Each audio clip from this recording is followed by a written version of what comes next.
salaamaaleykum mbokk yi ak xarit yi man Coumba Gawlo dama ñëw nag tey pour def déclaration bi ndax fi ma nekk ci bitim réew ndax nekkuma sax Sénégal jamono yi may wax ak yéen waaye fi ma nekk ci bitim réew daal dama jàng ci presse bi ay coow yu am ci ay mbiri visa ak ñoom seen daal di gis ni sama tur nag dañ ko cee tudd bañ ca tuddee sama tur nag bind ko ci journaliste ba bind dafa daat ne maa ngi cité li mu wax businessu visa luy indil artiste yi alal la daal di ciy tudd ay nit daal di ma ciy tudd daal ni ndax ñaari at ca gannaaw a ngi nii Coumba Gawlo ak groupe am amoon nañ problème bu ni mel ma bëgg a xam ban problème bu ni mel ndax nit pour nga wax ne am na problème bu ni mel dangay wax problème am lan la bu fekkee xam nga ko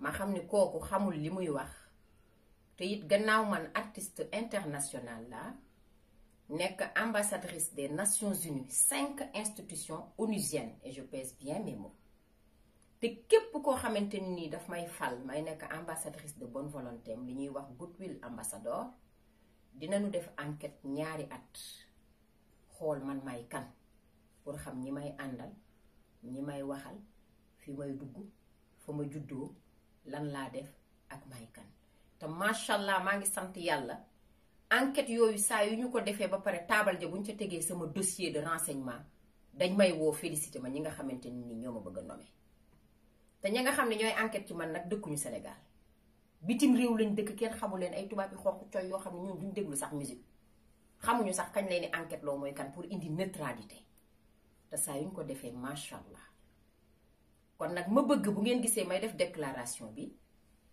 pour rek ñaan ñu arrêté ak it leeral aw ma sax lu lëndëm lu may leeral ndax ma dugguma ci lu lëndëm waxuma lu lëndëm defuma lu lëndëm ànduma kuy def lu lëndëm te duma dem foo xamante ni nii sax buñ ma fa déggee ni ma accam te loolu aajuwul ma koy wax ndax saabu du fóot boppam waaye àddina yépp seddal nañ ma ko te xam nañ ko rawatina sama réew mi ma dëkk nag muy Sénégal waaye dafa di bu wax jugee am ñuy def ay amalgame di wax dafa baax nga wax te lii dafa nekk lu sérieux loo xamante ni nii man j'ai préféré personnellement ma jël sama kàddu bopp wax ak doomu aadama yi ñu dégg ko ci sama nopp bopp bu ko defee du nekk seen noppi bopp bu ko defee du nekk nettali munoon naa wax sama cellule de communication bind leen document daat ni Coumba Gawlo se dissocie de tel mais bu boobaa lu ñuy bind di ko lire rek lay doon te xam nañu ne ñi jàng ci réew mi xëy na bëriwul wala analphabétisme bi dafa bëri wala du yegg fa ma bëgg ndax man ku ma xam-xam ma ci organisation te staff professionnel laa yor ay professionnel lañ yoo xam ne duñu ñuy jàngantu te man it damaa jàng xam samay droit xam li may def xam bu baax fi ma koy teg waaye bu ngeen gisee defuma benn këyit wala benn communiqué wala dara ma préféré wax dama bëgg rek di invité képp koo xamante ni journaliste nga wala bindkat wala doomu aadama buy jël sama tur di ko associé ci ay malversation bay jël sama tur di ko joxe ay exemple nga arrêté ko parce que man 30 ans de métier def naa ko macha allah mën naa ne sax lu ëpp 30 ans de carrière ndax 1986 laa commencé way depuis Voix d'Or te ba ma dalee way ba tey defe naa ne maa ngi sant yàlla sama bopp gaar naa ko gaar sama tur muñ ay neex-neexu àddina yoo xamante ni ay sacrifice choix de vie yu ma def la rek pour am une image irréprochable te loolu tey moo ma may crédibilité ak image irréprochable bi ma am ba institution onusienne bu jug ci sama réew ak sur le plan international voire mondial woo ma nekk seen ambassadrice de bonne volonté du ma nangu nag pendant que man maa ngi liggéey di jug 6 heures du matin di liggéey bala maa tëdd 2 heures du matin ndax man aw ma jot pendant que je vous parle là je suis à l'étranger je suis en Guinée-Conakry où nga xamante ni nii maa nga fa en réunion ak ensemble le système des Nations Unies les agences est-ce que xam ngeen loolu ñaata nit la agence des Nations Unies cité leen ni ñu bëree ñooñu ñépp laa dajale ñuy def réunion di liggéey ci un programme boo xam ne du ci sama réew beneen réew la pour wane sama crédibilité loolu mooy firndeel sama crédibilité ak sama sérieux kon nag du ma nangu may def loolu nekk ci aw yoon di liggéey ak presse ni mu sensibiliser ñu may jël di ma taqal ci yoo xamante ni nii taquma ci tey bokkuma ci tey jegewuma ko tey te xawuma ko te duma ko def te jombal naa ko sama deret nag te jombal naa ko sama tur man xawma luy falsifier visa xawma luy fraude visa xawma luy truquer visa kon journaliste yi bind nañu xam li ñuy bind bu ñu jël sama tur di ko dendale ci benn problème bu am di ma ca taqal di ma ca dugal di ma jéem a taqal mënuñu ma taqal nag parce que man ñi may liggéeyal xam nañ ma te xam nañ maay kan waaye dindiku nag dafa baax li sama maam daan wax naan buñ la naree taqal joo woowil say géwal ñu ñëw waxal la man nag duma woo samay géwal maay sama géwalu bopp te ñi may liggéeyal xam nañ ma bu baax xam nañu maay kan ndax bés bu ne ñu xam li may liggéey te it nag koo xamante ni nii yow ay ambassadeur da ngay liggéey ak ñoom kooku soxla woo di jël ambassadeur di leen poignard dans le dos ndax kuy ay ambassadeur de pays étranger di seet si ci sa kër sa baay génn àddina ñu di la jaale si muy la France muy les Pays-Bas muy l'Italie muy le Japon muy la Chine bu ma dee lim duma fi jóge ci sa biir réew ak beneen réew boo dem ay ambassadeur di organiser ay dîner spécial en ton honneur ci sa tur sa modeste tur kon kooku defe naa ne ñàkk fayda ak doyadi gu day ne dem naan da ngay dem di furat wala ngay trafiquer lu lay yàqal ndax la nga fa am moo ëpp ay visa kon man soxlawu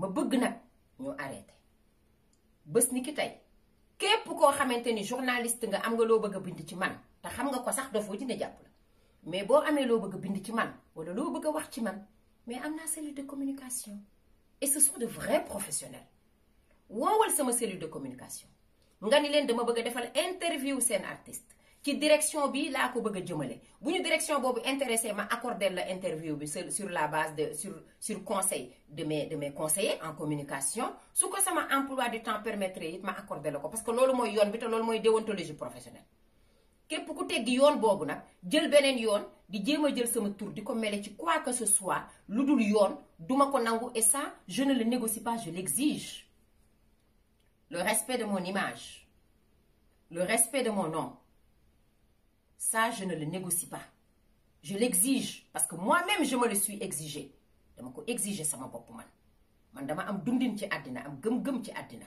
am fulla ci àddina am pasteef ci àddina xam ne àddina fulla ak fayda pasteef gu mat sëkk mooy tax nga génn ci def ay sacrifice nag bi may xale ba tey ci àddina ba nekkuma ci fait divers kon du ma nangu ku ma dugal fait divers pour la petite histoire parce que bu ma ko waxul tey dinañ ko waxaat suba ñu sulli ko ni moo ko defoon déedéet dama koy wax léegi wax nu mu demee mu jeex pour la petite histoire affaire visa bi ñuy wax naan le frère de Coumba Gawlo parce que je cite le journaliste li mu wax mooy il y a 2 ans de cela ci tubaab ni mu ko waxee le frère et manager de Coumba Gawlo Seck et son groupe avaient le même problème ou bien a été jugé pour un problème similaire quel problème booy wax da ngay xaar da ngay xam est-ce que ce journaliste bi wax loolu ñëw na ba ci man maanaam ci wolof bu ma koy tekki pour ñi déggul tubaab mooy kooku dane ñaari at ci gannaaw kat problème mu coowu visa bii am artiste Coumba Gawlo frère am bi nga xam ne mooy manager am na problème bu ni mel waaye yow problème bu ni mel bu demee nan est-ce que yow problème bi ni mel yow xam nga ko est-ce que yow ñëw nga ci sama fond de dossier est-ce que xam nga luy problème ba est-ce que def nga li ñuy sa déontologie professionnelle di laaj maanaam ñëw ci sama ay conseil wala nga ñëw ba ci man woo ma ne ma dama bëgg a xam fond de dossier bi lan la ma jox la sama version des faits nga dem wuti feneen version ci partie adverse ba daal di dajale ñaari ku jàngat am xam-xam nag ngeen amal affaire te xam bu baax li muy wax nag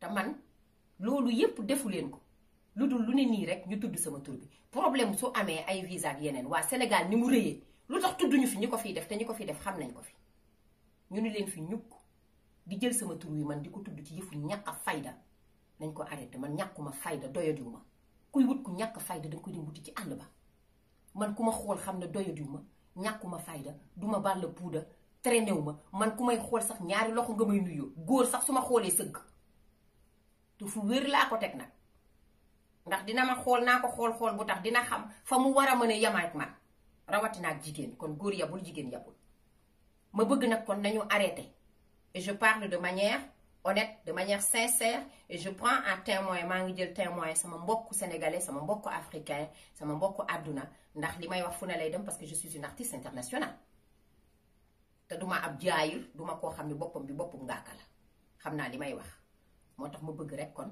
ñu arrêté ku ci soxla information ma concernant woowal sama staff bu ma la mënee accorder interview ma accordé bu ma la ko mënul ma dem ci leneen et pour venir au problème dont ils ont parlé maanaam li ñu wax yaa ñaari at ci gannaaw ba di ci tudd sama frère manager na mu demee du li ñuy wax ma wax ko fii tey mu jeex ndax musuma cee wax waaye damaa décidé wax ci pour tëj dossier bi ba la ëllëg ñu ubbiwaat ko waxaat ca leneen.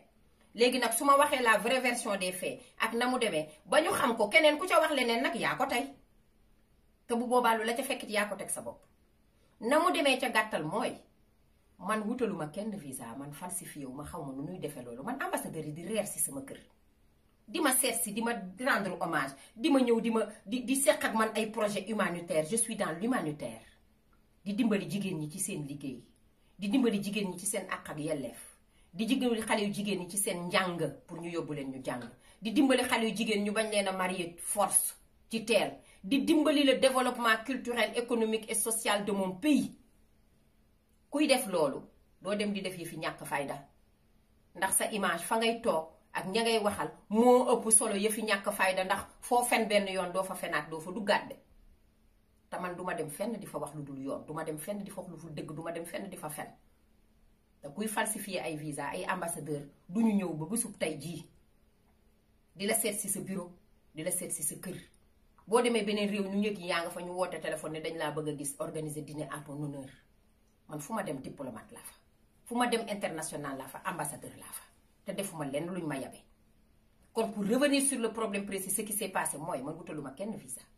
Abdoulaye Diagne sama musicien, et je le dis clairement ci vidéo la nekk, moo ma sollicité ma jël rakkam jabaram yóbbu ko Europe mu dem seeti ay mbokkam ndax toog na lu yàgg Europe. mu ni ma dafa bëgg a dem ñëwaat ci été bi, bu ñuy dem tournée nañ ko yóbbuwaale te dina ñëwaat ni ma ndax xam naa la, ndax yow loo jël engagement danga koy def. waa nit ki bu liggéeyee 2000 ba 2020 nekk sa coloré la ñaat la service xanaa di ko defal 20 ans de la tudde ma doom ma yóbbu xale bi dem war a ñibbisiwul ma woo leen téléphone di leen xale bi est-ce que ñibbisi na, ñu ni ma ñibbisi na, man leen jox leen ma passeport bi ndax damaa am rendez-vous ak ambassadeur ba. su ma demee won ambassadeur bi passeport bi remercier ko ndax suñu projet yi ñuy defar ma profité ci remercier ko ndax man lu ma wax dafay leer. ñu ni ma xale bi ñëw na mujj gi wóoloo ma lu dul ñu ne xale bi dafa feebar. comme acculé naa leen teg leen pression ñu daal di dem ambassade présenté wu ni ñoom ñooy xale bi ndax ragal nañ maa wax dëgg gi. wóoloo ma lu dul nekk France guddi ñu woo ma ni ma problème am na, Matar sa rakk de am na problème. ma ni mbaa jàmm, ñu naa damay expliquer ni mu demee. te yàlla xam na ni guddi googu mooy sama guddi gi gën a gudd ci àddina. sama baay bi dugg àddina ma ñàkk ko, guddi googu mooy li ko gën a metti, moo ma gën a mettil man sama baay bi ma ñàkk.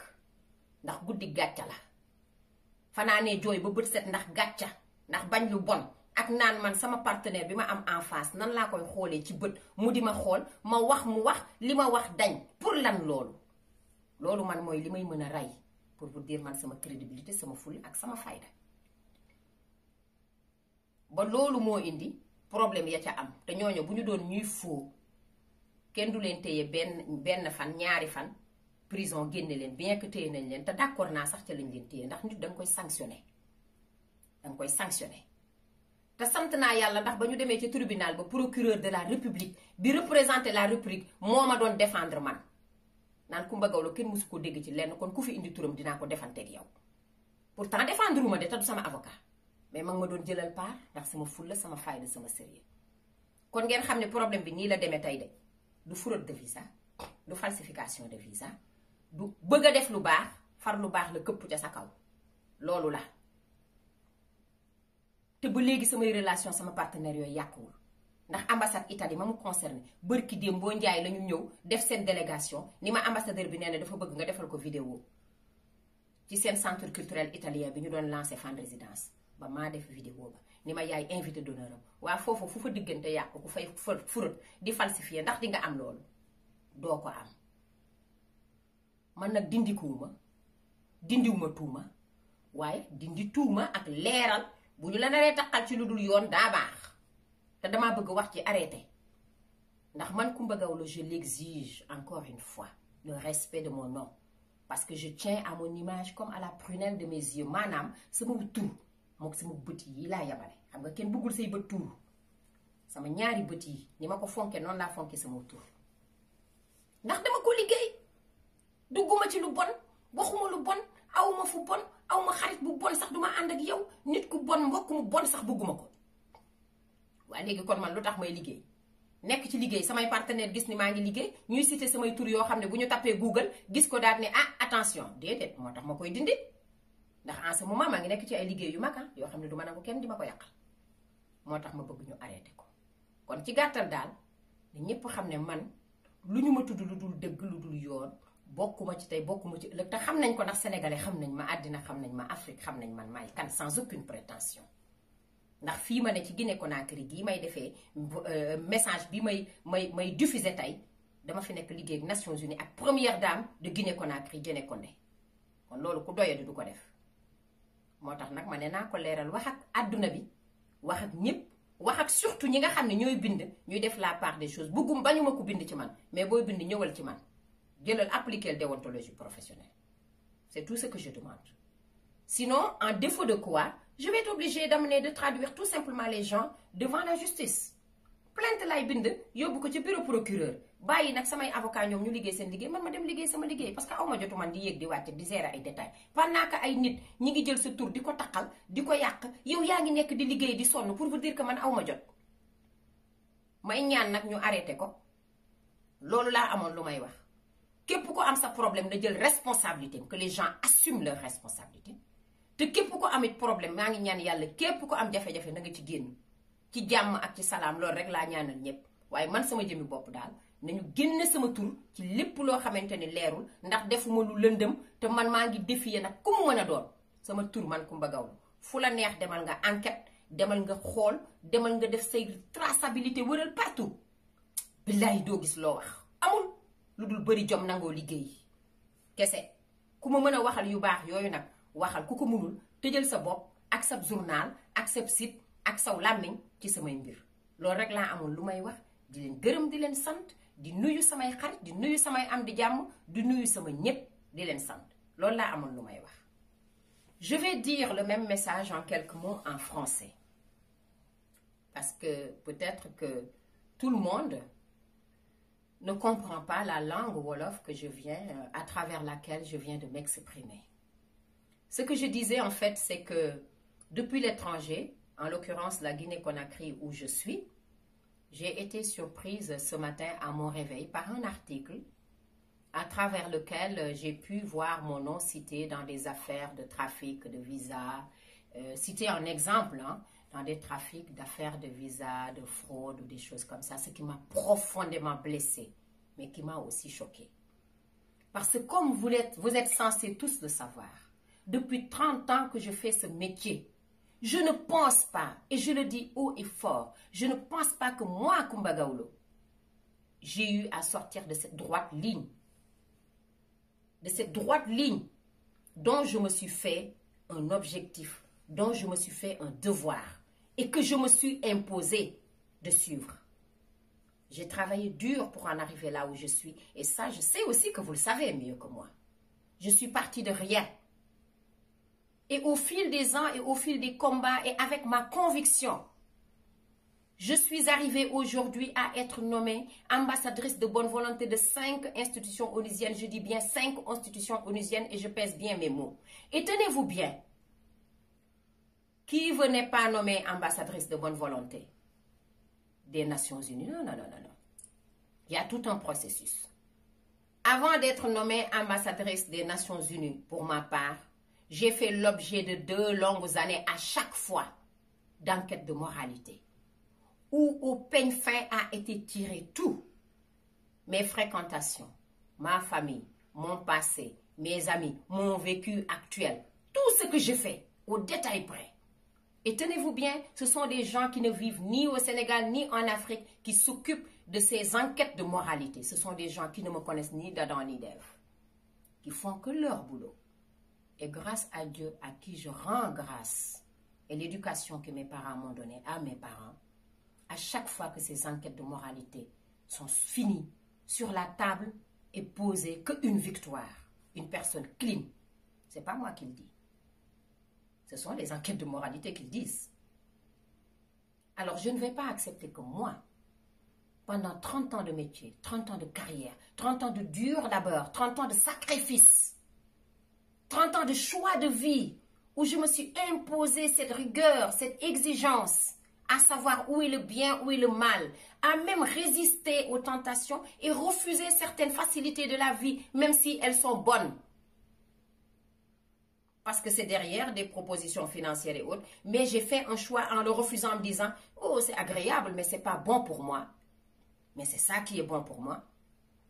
Que des personnes mal intentionnées, pendant que moi je suis à l'étranger, parce qu'au moment où je vous parle, je suis en Guinée-Conakry, où je suis en réunion de travail avec l'ensemble des agences du système des Nations Unies pour un programme aux côtés de la première dame Guinée-Condé. Donc, quelqu'un qui fait ça n'a pas le temps. Pendant que moi je suis à l'étranger, donc, pour faire ce travail noble pour l'Afrique, pour mon pays, le Sénégal, que des personnes mal intentionnées se mettent à citer mon nom dans des articles sur des faux et usages de faux. Je suis désolée.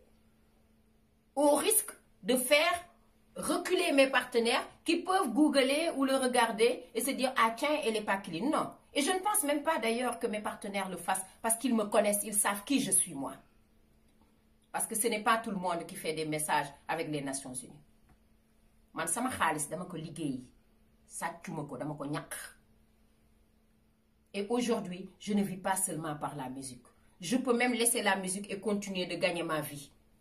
Parce que je suis une consultante internationale pour le droit des femmes, pour le droit de l'enfant, pour l'éducation des filles à travers la scolarisation, leur maintien à l'école, pour le mariage des enfants, pour l'abandon de l'excision, etc., etc.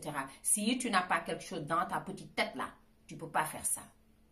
Donc vous vous imaginez bien que ce n'est pas pour mes beaux yeux ou parce que je suis Kumba Gawlo que ces gens me déroulent le tapis rouge et que m'écoutent parce que je suis bien gentille. Ils n'en ont rien à faire que je sois gentille.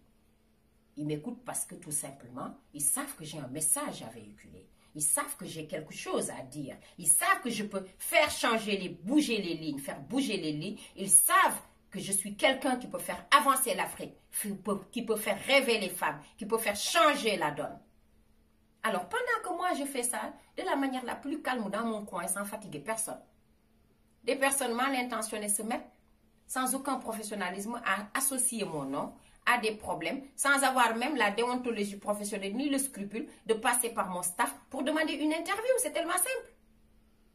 Et je vous aurais donné ma version des faits. C'est aussi simple que ça. Alors je veux que cela cesse. Parce que le respect de mon nom, de ma notoriété, je ne le négocie pas. Je l'exige. Je l'exige parce que moi-même, je me le suis exigé. Parce que j'ai fait un choix de vie. Beaucoup de sacrifices pour en arriver là où je suis. Ni de près, ni de loin, je ne suis et n'ai jamais été mêlée, moi, à des fraudes, à des falsifications, à des trafics, à plus forte raison des trafics de visa ou de séjour ou de quoi que ce soit. Et je le dis haut et fort. Quiconque en a la preuve n'a qu'à la sortir. Il n'y a aucun problème. Sortez-moi la preuve et même vous allez me rendre service.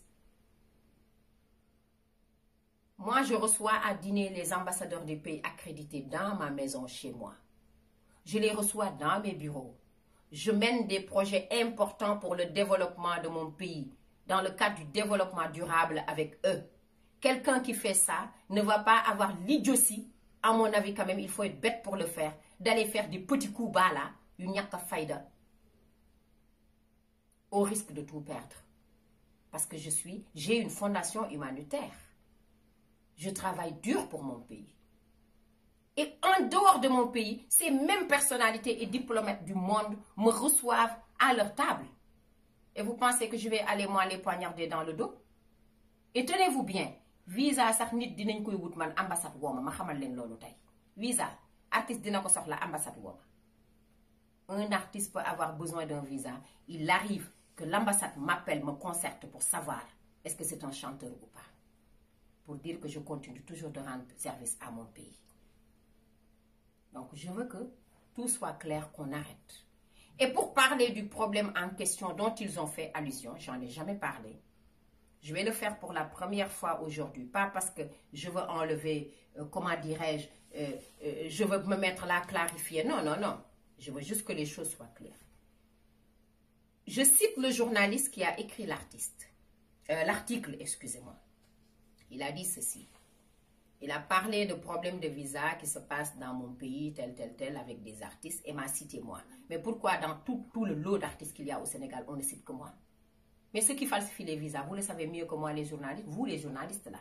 Vous le savez, ceux qui en font leur business là, vous le savez parfaitement mieux que moi. Pourquoi vous ne les citez pas? Pourquoi vous me citez que moi? Et je cite le journaliste qui dit ceci. Tel a des problèmes de visa. Et il y a 2 ans de cela, le frère et manager de Coumba Gawlo a été au tribunal pour le même problème ou pour un problème similaire et a passé d'ailleurs un bref séjour en prison. Mais ce n'est pas professionnel. Quel problème similaire? Est-ce que toi tu connais mon problème? Quel même problème? Est-ce que tu connais mon problème? Mais dis-moi au moins quel est mon problème. Si tu es un vrai professionnel qui connaît la véracité des faits, qui les a vérifiés auparavant avant de les avoir écrits, parce que c'est cela la déontologie professionnelle. Ce que vous n'avez pas fait certainement. Vous deviez savoir c'est quoi mon problème. Ce que vous ignorez parfaitement. Alors que le problème, c'est pas ça. Le problème en réalité, c'est que moi, Coumba Gawlo, j'ai voulu aider Abdoulaye Diagne, mon musicien, depuis 20 longues années, de 2000 à 2020, en amenant son beau-frère, qui est le petit frère à sa femme, suite à sa demande, à rendre visite à sa famille et à aller partir pour l'été lors de la tournée. Au retour de la tournée, le garçon n'est pas venu. J'ai posé la question, savoir est-ce que le garçon est venu? On me répond que oui, il est venu. Je dis, dans ce cas, donnez-moi le passeport. Parce que je dois aller voir l'ambassadeur. Je vais le remercier parce que ma parole, elle est d'honneur. Moi, ma parole, elle est d'honneur. Et puis, au fil des temps, à force de les acculer, certainement se sentant acculés et ne sachant plus quoi faire, ils se sont dit, on va trouver la solution la plus tordue qui puisse exister. Ce qui est une inconscience totale. En se disant, on va aller présenter, dire que c'est moi. Malheureusement, moi je reste à Paris, on m'appelle, on me dit, ton frère Matar a un problème. Je dis, quel problème? On m'explique ce qui s'est passé. Et imaginez-vous, et croyez-moi, ce fut la plus longue de mes nuits. Et la plus douloureuse, même mon propre père que j'ai perdu. La douleur que j'ai ressentie dans cette affaire, je ne l'ai pas ressentie après avoir perdu mon père. Parce que mon père, au moins, je sais que c'est Dieu. Et ça, pour moi, c'est une douleur de la honte. Pourquoi? Parce que j'ai en face de moi une personne à qui j'ai donné ma parole et mon engagement et j'ai failli. Et je préfère mourir que de faillir ou de baisser le regard. Ça, c'est ma nature. Je suis comme ça, moi, Coumba Gawlo. Et heureusement, la justice a bien compris qu'il n'y a eu aucune fraude plutôt, aucune falsification. Ils ont passé 2 jours à Rebeuss, vendredi, samedi. Lundi, ils ont été relâchés. S'il y avait de la fraude, ils n'allaient pas passer 2 jours. Et récemment, l'ambassade d'Italie en personne, qui est concernée, m'a invité même à faire une annonce pour leur théâtre. Et j'ai été l'invité d'honneur. Quelqu'un qui a des problèmes de visa ou qui falsifie ou qui fait des conneries de ce genre ne va pas quand même avoir l'invitation des ambassadeurs qui continuent à venir dîner à sa table. Si vous voulez quelqu'un à qu'incriminer, si vous voulez quelqu'un dont vous voulez salir l'image, cherchez ailleurs, pas chez moi. Parce que chez moi, je défie quiconque, il n'y a rien à dire. Absolument rien. Et je pèse bien mes mots. À compter d'aujourd'hui, je vous préviens. À compter d'aujourd'hui, je préviens. Là, je parle français maintenant comme une Africaine. Parce que je suis une vraie Africaine. Je vous préviens. Quiconque utilise mon nom sans passer par la déontologie professionnelle, c'est-à-dire le bon canal, par ma cellule de communication pour demander son interview et se met à utiliser mon nom dans des choses qui ne sont pas claires, je vous assure et je vous garantis que je vais porter plainte directement auprès du procureur. Parce que mon nom, c'est moi qui l'ai travaillé, dur. Personne ne va dire c'est grâce à moi, à part Dieu et mes parents. Et je n'accepterai pas de faire des sacrifices pendant que d'autres viennent ternir mon image au risque de faire reculer mes partenaires qui vont penser que je ne suis pas clean, alors que moi je suis clean. Donc si le message est bien entendu, c'est clair, je souhaite vraiment, sans haine, sans rancœur, sans heurts, sans aucun problème, que juste mon souhait soit respecté, que mon nom soit respecté. Si vous le pouvez, tant mieux. Vous ne le pouvez pas, abstenez-vous d'écrire sur moi. Parce que je ne suis pas à la quête d'écriture. C'est ce que j'avais à dire. Je vous remercie. Et j'ose espérer que mon message est bien clair et bien compris. Merci.